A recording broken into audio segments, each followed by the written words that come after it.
Hi friends, welcome to Cinema Artist Best. Cinema Artist Bestல இப்போ நான் பார்க்க போகிற திரைப்படம் என்னென்னா Twilight of the Warriors Walled In. இந்த திரைப்படம் இல்லை 2024 இது வந்து பார்த்திங்கன்னா ஒரு ஹாங்காங் நாட்டு திரைப்படங்க. இந்த திரைப்படத்தின் டேரக்டர் யார் சொல்லி பார்த்தீங்கன்னா சோ சியாங். இந்த திரைப்படத்தில் இந்த திரைப்படத்துக்கு தாய்லே சான் அண்ட் கின் யா அவங்க தான் ரைட்டர்ஸ். இந்த திரைப்படத்தில் வந்து பார்த்திங்கன்னா ரேமோன் லெம், சான் க்ளோக் வேணா முதன்மை கதை பண்ணியிருக்காரு. அப்புறம் நிறைய பேர் நடிச்சிருக்காங்க, எல்லாமே தெரிந்த முகங்கள் தான். சரி, இந்த கதைக்களம் என்னென்னு பார்ப்பாங்க. அதாவது வந்து பார்த்திங்கன்னா ஹாங்காங்கில் வந்து கோவன் வால்டு சிட்டின்னு ஒன்று இருக்குதுங்க. அதாவது வந்து 1980களில் அது வந்து பார்த்திங்கன்னா பிரசித்தி பெற்றாக இருக்குது. என்ன எதுக்குன்னு சொல்லி பார்த்திங்கன்னா அங்கே வர ரெஃப்யூஜிஸை வந்து பார்த்திங்கன்னா அடைக்கலம் கொடுக்குற ஒரு இடமா இருக்குது. இன்னொன்று அதை தாண்டி க்ரைம் ரேட்டும் இருக்கிற இடமாவும் இருக்குது. அங்கே ப்ராஸ்டியூஷன், கேம்லிங் எல்லாமே நடந்துக்கிட்டு இருக்குங்க.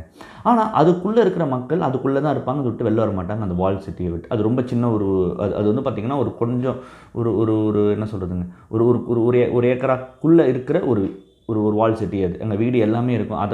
அதை வந்து பார்த்துக்க ஒரு பாஸ் இருக்காப்புல.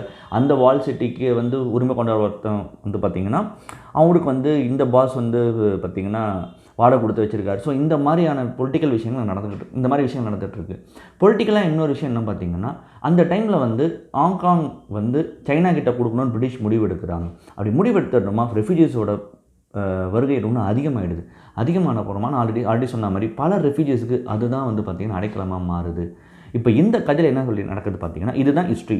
பட் இந்த கதைக்களம் என்னென்னா படத்தின் நாயகன் சான் லாக்வின் அவன் வந்து ஒரு ரெஃப்யூஜி. அவன் வந்து பார்த்திங்கன்னா அதாவது வந்து ஒரு எதிர்பாராத விதமாக அந்த வால் சிட்டி உள்ள போய் மாட்டிக்கிறான். ஆஃப்டர் தட் வால் சிட்டியில் இருக்கிற சைக்ளோன்ன்ற ஒரு மிக முக்கியமான அவர் தான் பெரிய புள்ளி. இவனுக்கு வந்து பார்த்திங்கன்னா அடைக்கலம் தராரு, அங்கே வேலை செய்கிறான், எல்லாம் பண்ணுறான். ஆனால் இந்த விஷயத்தை வந்து அதாவது எப்படியாவது வால் சிட்டியை கைப்பற்றணும்னு நினைக்கிற மிஸ்டர் பிக் அப்படின்ற ஒருத்தன் வந்து எவ்வளவோ ட்ரை பண்ணுறான், அவனால் முடியல. பட் ஒரு கட்டத்தில் என்ன ஆகுதுன்னா சான் யார் அப்படின்ற உண்மை இந்த மாப் பாசஸுக்கு தெரிய வந்த அப்புறமா மிக முக்கியமாக சைக்ளோன் வந்து இந்த மாப் பாசஸ் கிட்ட வந்து சானை எப்படி காப்பாற்றினார் அண்ட் சான் இவங்ககிட்டலாம் தப்பிச்சு அந்த வால் சிட்டியை என்ன ப்ரொடெக்ட் பண்ணான், இறுதியில் என்ன ஆச்சுன்றதான் ஒட்டுமொத்த கதைக்கிழமைங்க. Twilight of the Warriors Walled In பொறுத்த வரைக்கும் it's a full and full action. அதாவது வந்து 2 மணி நேரம் ஓடக்கூடிய படம்.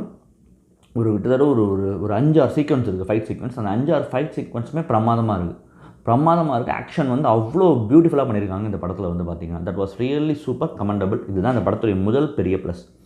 இந்த படத்தில் வந்து ஆக்ஷன் மட்டுமே இருக்கணுன்றதுக்காக ஆக்ஷன் வச்ச மாதிரி இல்லை. அந்த 6 சீக்வன்ஸில் ஆக்ஷன் இருக்கும். மற்றபடி கதையாக வந்து பார்த்திங்கன்னா இந்த கதை வந்து எல்லாமே இருக்குது.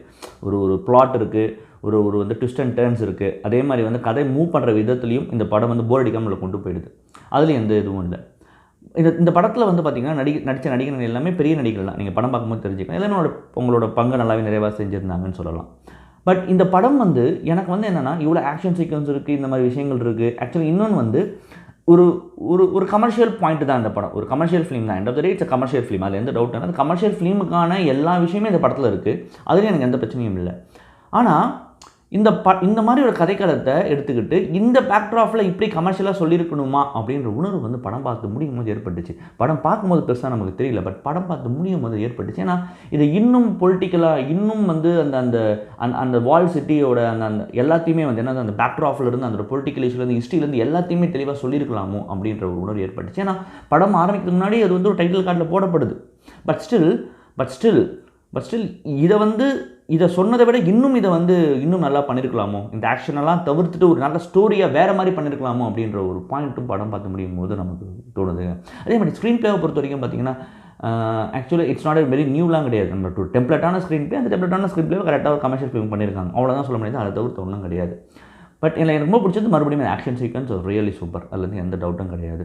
ஆனால் இந்த விஷயத்தை வச்சு இன்னும் நல்லா பண்ணியிருந்துருக்கலாம். பட் ஆனால் அவங்க பண்ணலைன்ற ஒரு வருத்தமும் எனக்கு இருக்குது. பண்ணியிருந்தால் இன்னும் நல்ல படமாகவே இது மாறி இருக்கும்ன்ற ஒரு விஷயமும் எனக்கு வந்து தோணுதுங்க. பட் இந்த படம் வந்து பார்த்திங்கன்னா ஆக்சுவலாக கான்ஸ் ஃபிலிம் ஃபெஸ்டிவலில் வந்து மிட் நைட் ஸ்க்ரீனிங் அப்படின்ற பிரிவில் வந்து பார்த்திங்கன்னா ப்ரீமியர் பண்ணப்பட்டிருக்கு. முதல் திரையிடப்பட்ட ஒரு திரைப்படம்ங்க. என்னை பொறுத்த வரைக்கும் Twilight of the Warrior Walled In ஒரு வாட்சபிள் ஆக்ஷன் ஃபிலிம் எந்த டவுட்டும் கிடையாதுங்க. மறுபடியும் தரமான உலக சினிமாவடியோ இல்லை ரீஜனல் சினிமாவடியோ இல்லை ஷார்ட் ஃபிலிம் சந்திக்கிறேன். நன்றி, வணக்கம்.